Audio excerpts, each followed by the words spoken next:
Good evening and thank you for joining us on a special edition of Island 30 as we explore stories from right across Vancouver Island. All that and more, straight ahead.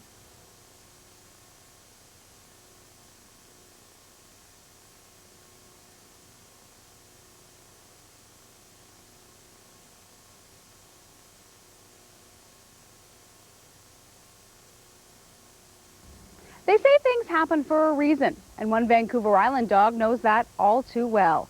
Abused, neglected, and starved by her previous owner, this Pitbull cross is now loving life and teaching others how to love as well.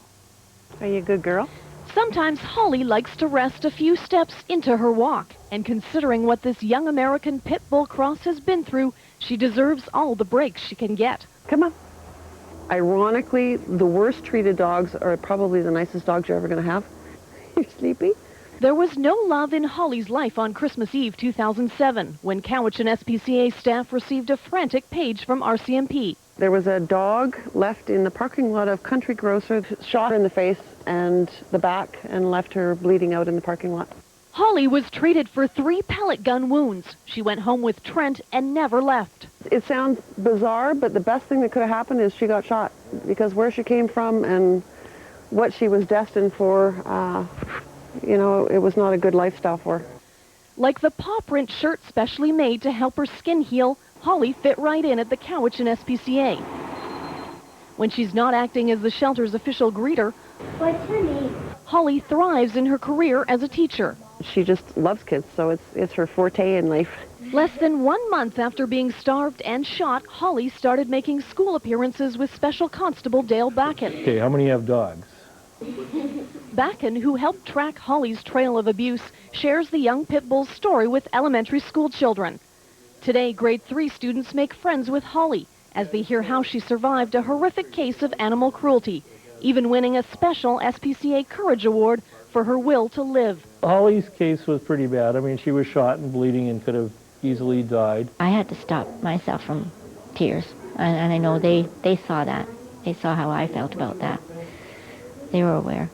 Holly is a star among the students, not only breaking down stereotypes about pit bulls, but showing how animals rescued from abuse and neglect can shine when given a second chance.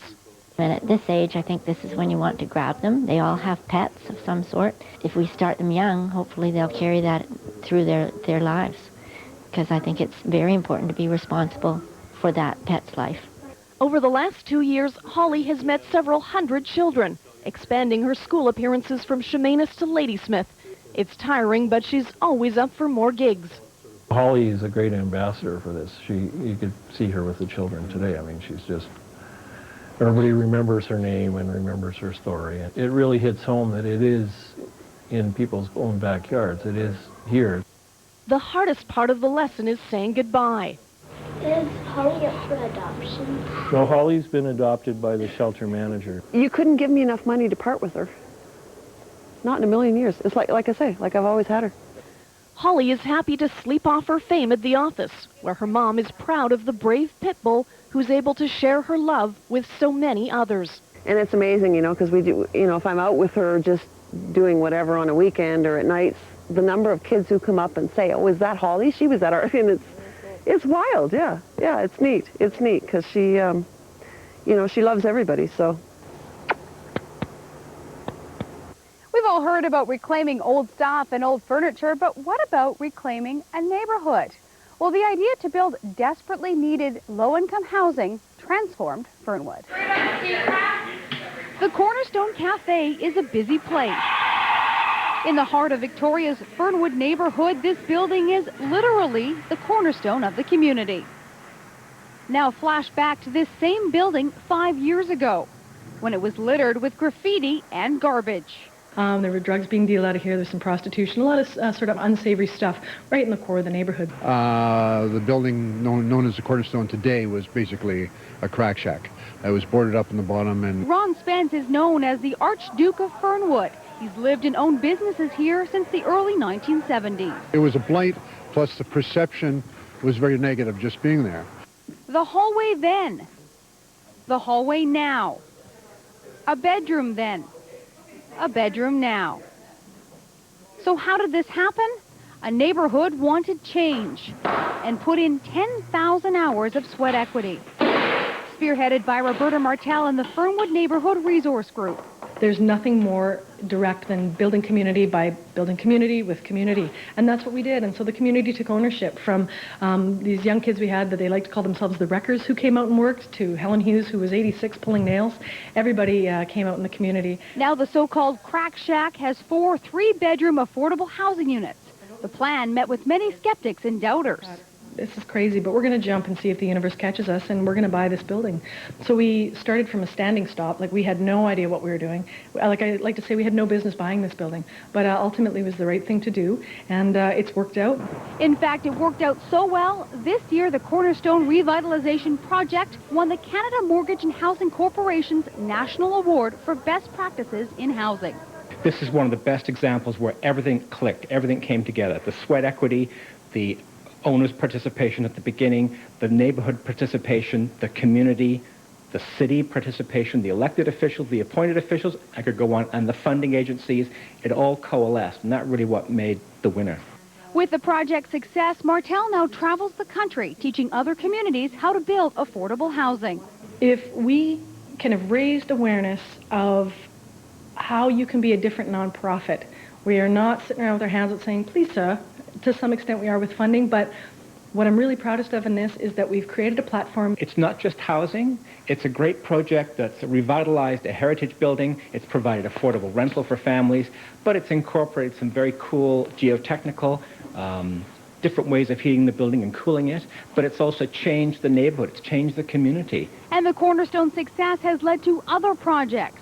The group has since developed and built Park Place, and other projects are in the works. And we've all made this happen, and so it's exceeded our wildest dreams. It's made an impact on other people's lives, and I think that that's just a great story to try and tell.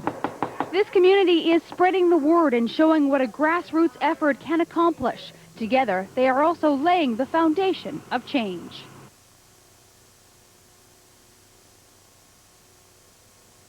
The reason why I like CHEK was they followed us when I had an arthritis walk from Campbell River to Victoria. Right. It was in 1998 and 99. I like that it has the island news and up-to-date information. Yeah.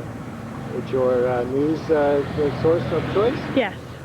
I like to know what's happening in my community and around local areas. Yeah. Okay. So that's what I enjoy the most. Is CHEK your programming of choice? Yes, preferably. Yes. It's local news, and it's all about the island, and we need it. I don't want to watch Vancouver's news. We don't get any of the local stuff. That's what I watch all the time. I want local news. Absolutely. Yeah, I like CHEK News. Yeah? And what is it about CHEK News that you like? That it has things that are actually relevant to me as someone who lives around here, so. Because I think you're fantastic. I watch you every night. I think you're all great. Well, I always watch for the weather. Yeah. Mr. Bain. Yes, Mr. Ed Bain, yes. And keeps everybody informed. And it's a local TV station that we watch. We're from Port Alberta, so we watch CHEK all the time to see what's happening on our island rather than what's happening on the mainland.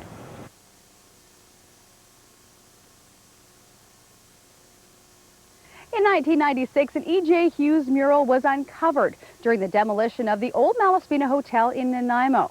Well, Sky Ryan reports many thought the 1938 mural was gone. Now it's restored.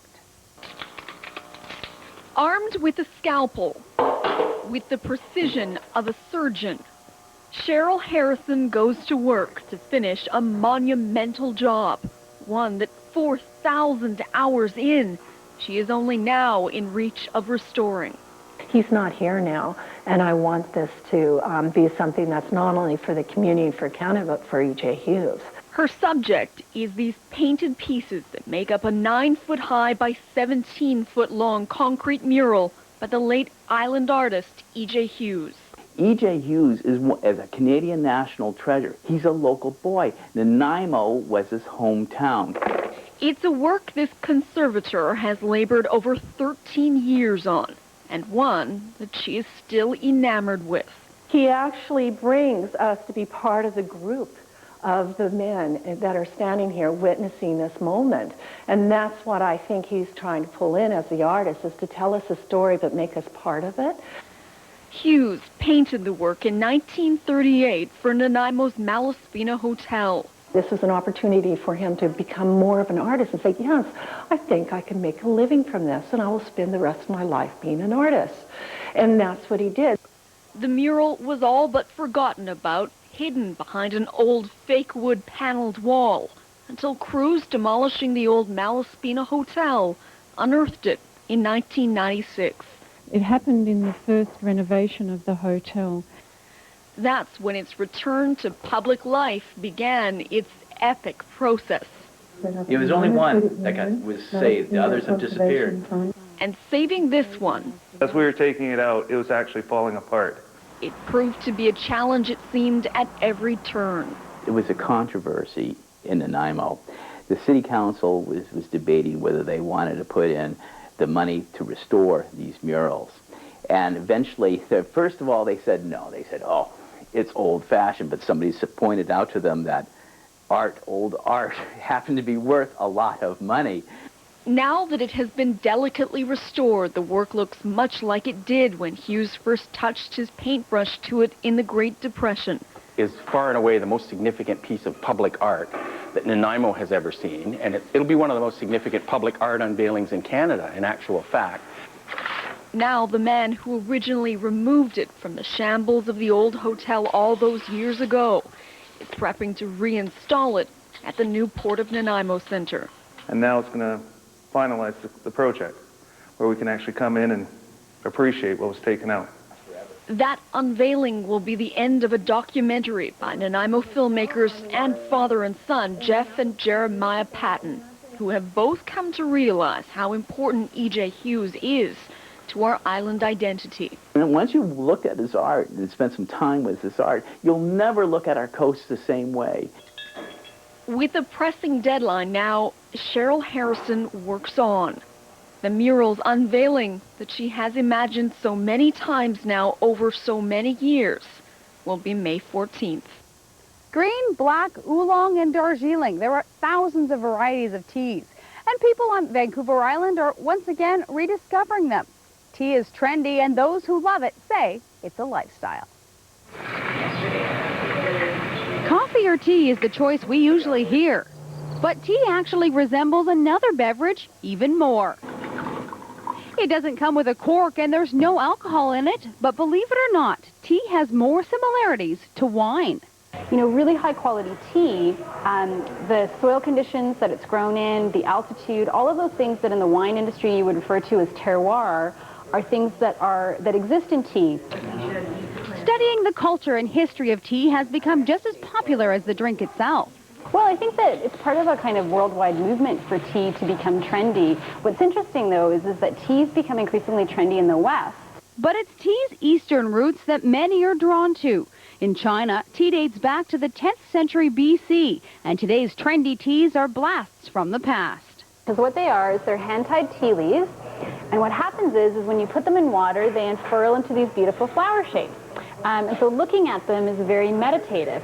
So another type of tea that's really gaining popularity is the tea cakes. So what this is compressed tea. Funnily enough, again, this is something that's been around for a very long time. This is one of the oldest methods of tea production. So before they actually started making loose tea, they started compressing it into these cakes that you would then break off. This is a tea brick. Again, compressed tea shaped into a brick. Very old method of manufacture. This is one of the oldest methods of tea manufacture, but it's becoming trendy because they're very cool. It's cool, and it's the health benefits that lure people to the drink. There's black tea. Drinking black tea helps your body cope with stress much more effectively. So if you drink black tea and you're exposed to stress, and frankly we all are on a daily basis, your body's recovery from that stress is much more rapid. And green tea. You know, tea drinkers have lower rates of diabetes than the general population. There may be a strong role that tea has in cancer prevention. Tea drinkers have much lower rates of cardiovascular disease and mortality rates due to other illnesses. Tea may be beneficial for arthritis. It's a very, very powerful anti-inflammatory. Well, absolutely. I think tea is the next big wave for cafes. At Kona Coffee in Victoria, tea now makes up 20 to 25% of their sales. And the Japanese green tea matcha is the top seller. I mean, matcha's got 70 times the antioxidants of orange juice, right? 8 times the beta-carotene of spinach. So it's a documented fact that matcha has a lot of benefits. But it's about more than just health. It's almost like it's a part of a lifestyle, you know, and it is that sort of health and wellness and just, you know, yeah, the beauty of tea and everything about it.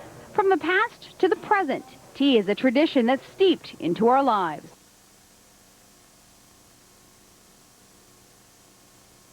The thing that I especially like about CHEK News is Dana's beautiful smile. Well, I count on the news at 5, just to bring me up to date on all the local issues.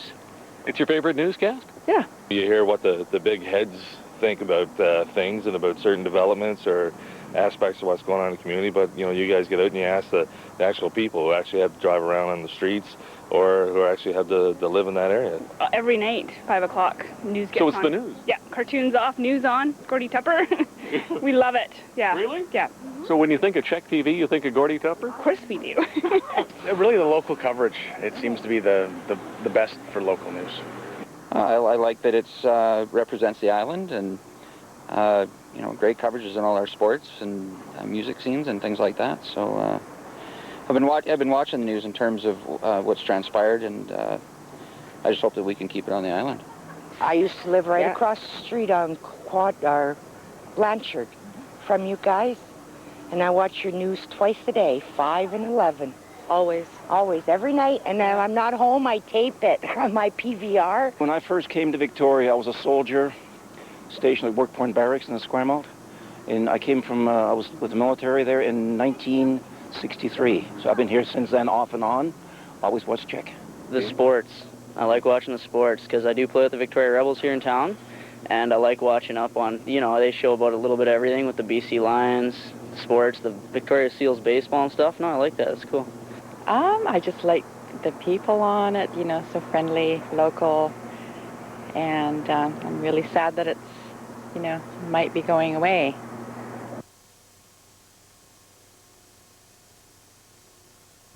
She worked in her little shop in Sanishan for 30 years and cut hair for even longer. And Lynn Marshall gives more than just a haircut. It's a classic story. Women in a beauty parlor. This is the mop shop. There's a good one. Look at me, Lynnie. But these women aren't just here for hairdos. They're here for Lynn Marshall. Imagine CHEK-TV coming out to the little mop shop, eh? News of our arrival brought more than a dozen customers and friends out. Oh, nice. On a day the shop is closed. Hortense and I have been friends since I didn't speak any Portuguese and she didn't speak any English. And they've been coming here for years to see her. For about 30 years. Oh, I would say it's about close to 28 years, 48 years. That is 1961. That's the year Lynn started cutting Audrey Ben's hair. And I just kept following her wherever she went, because when you've got a hold of something good, you don't let it go. Whether the hairdo was the exact one they hoped for or not, that was immaterial. You just wanted to come here. It's that sense of community that led Heidi Davis to nominate Lynn to be an Unsung Islander. Lynn is a pivotal person in my life. Always interested in our children, and my mom was far away, so it was someone to kind of chat to about family, and I felt so welcome. Hey, you guys, pose for me. Welcoming is just one of the words these women use to describe Lynn. I'm sorry for the people that don't know Lynnie. She's just the greatest girl in the world. Hi. Hi, Pete. A person who never forgets a birthday, an anniversary, and even goes to visit customers in hospital. She does things that people don't even know about. Good deeds. She's the best Samaritan there is. She can always turn a sad day into a bright thought. Unconditionally loving. Very caring, very vivacious. She's very compassionate. What do you think about it? I mean, they're calling you kind and compassionate and vivacious and funny. Somebody said that? What do you say when you hear that? Well, I think it's really nice, but I don't know. I don't know what to say. And she has some famous clients as well. Okay, this is done, obviously, by Mafami Pavlik. And I was the first person, she told me I was the first person in Canada to do her hair as an adult. But after 48 years of cutting hair, Lynn is about to hang up her scissors for the last time. Today is her last day. I am so going to miss all this, but it's time. Time to move on. Time to create beauty elsewhere. Turning my little plot into Butch Art Gardens. I've got a lot of hobbies. I love playing bridge. I've never been bored in my life. So, I don't know, just a slower pace maybe. And a slower pace, but she'll still be doing good. A woman who's made people smile in her little corner of Sanishan is now smiling into retirement. Thank you. For one more haircut. I know I'll miss it. I'll really miss it so much. Art doesn't necessarily have to be on a canvas, and beauty may or may not be skin deep. But tonight, Gordy Tupper shows us some artwork that definitely goes beneath the surface. If there's one thing I learned at the art gallery yesterday, it's art can be anywhere, even on skin. Inside this intriguing little building on Store Street, Lori Fletcher and other tattoo artists practice their trade, skin art. It's very stylish and very permanent. You can't make mistakes. There is no take two. There is no erasers. There is no laying down a color over top of a color if you don't like that color. Lori's been at it for 15 years and is rightfully proud of her work. And Taylor, the tattooee, is putting a lot of faith in her too. This is a pretty big tattoo that's going on here. How long would something like this take? This one, we are into it for 11 hours, and we're probably going to be 25 hours by the time it's done. Wow! Yeah. It's a lot of time. Yep. Now, if you don't mind my asking, both of you, what would something like this cost? I charge by the hour. I charge $125 an hour. Oh, sweet Jesus! Ah. And this is going to take how many hours? About 20 to 25 hours. That's expensive. It sure is. Of course, you're a realtor, Taylor. I mean, you're made of money. Oh. Lori has an impressive portfolio of work and even displays other artists' work on herself. And there's even more you need to know about her. You're a roller derby star. Well, we get your name here. Can we show this? Look, there it is. Crass Knuckles. There's my boobs on TV. How would somebody choose a tattoo artist if they wanted to have this done? I mean, how do you know if you're getting somebody good or somebody who might hurt you or even infect you even worse? Well, obviously, like Taylor here, he's going to have to spend a good 20 or 25 hours sitting with me, having conversation with me in this chair. Being, you want to make sure that you're comfortable with the personality of the artist. Mm-hmm. You obviously want to check their criteria, so health board approved, their sterilization procedures, their, whether they've got bags on their machines and on their clip cords and on their bottles, and everything should be taken care of that way. I asked around to a couple people that had tattoos I knew the piece that I wanted was just going to be black and gray with maybe a little bit of color. Yeah. So I talked to a friend of mine who had a lot of black and gray work done. She recommended Lori because she had a piece done by Lori before. I have a pretty distinct style, as do most tattoo artists. If it's a piece of artwork that has been drawn as a custom piece on someone, it's pretty easy to tell whose stuff it is. If you want to check out Lori's work, well, have a look at Taylor in 3 weeks or even 30 years.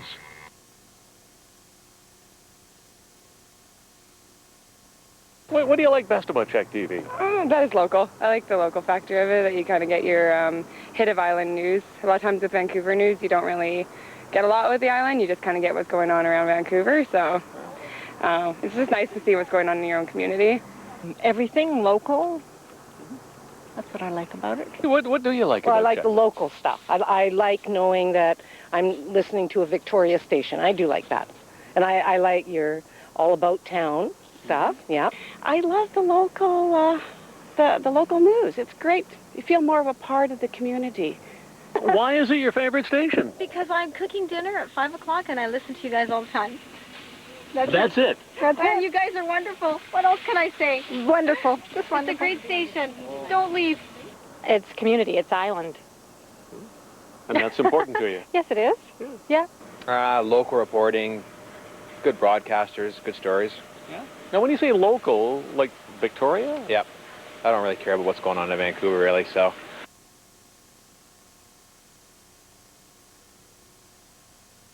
Tofino is known for its beaches, sand, and surf, so we thought, why not hit the waves? That's exactly what Kendall Hansen did. My name's Christy Montgomery. And what do you do for Surf Sister? I'm the manager and I'm also an instructor. And you're going to teach me how to surf today? I'm going to do my best. This one's yours. No, I'm just kidding. This one's mine. Yours is this one here. Okay. There you go. And you want to put it on so the zipper's in the back? Okay.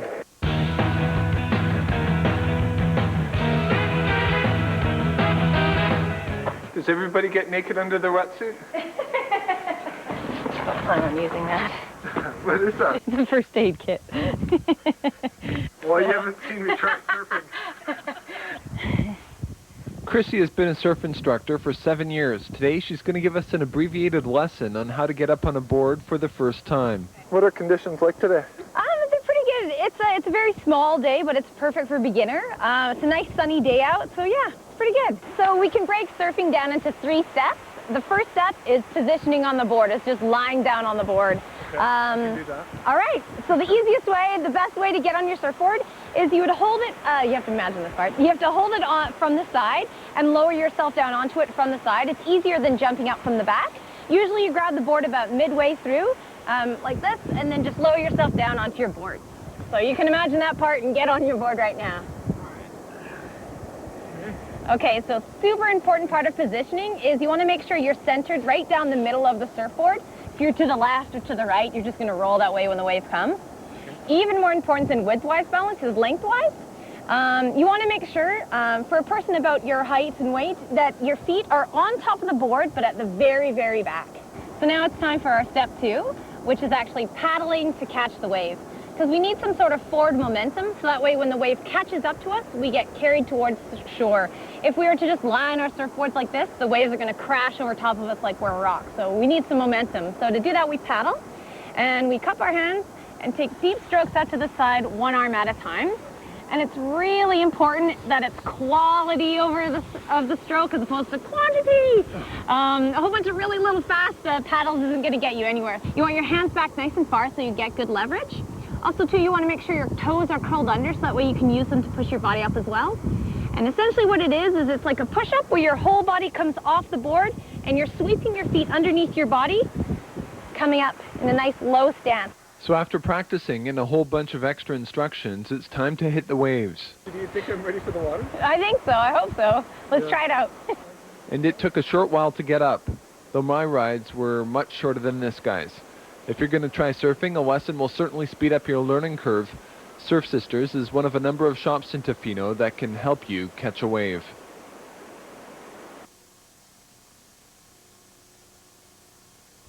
And that'll do it for us tonight. Thank you so much for joining us as we take a look at great stories from right across Vancouver Island. Have a great night.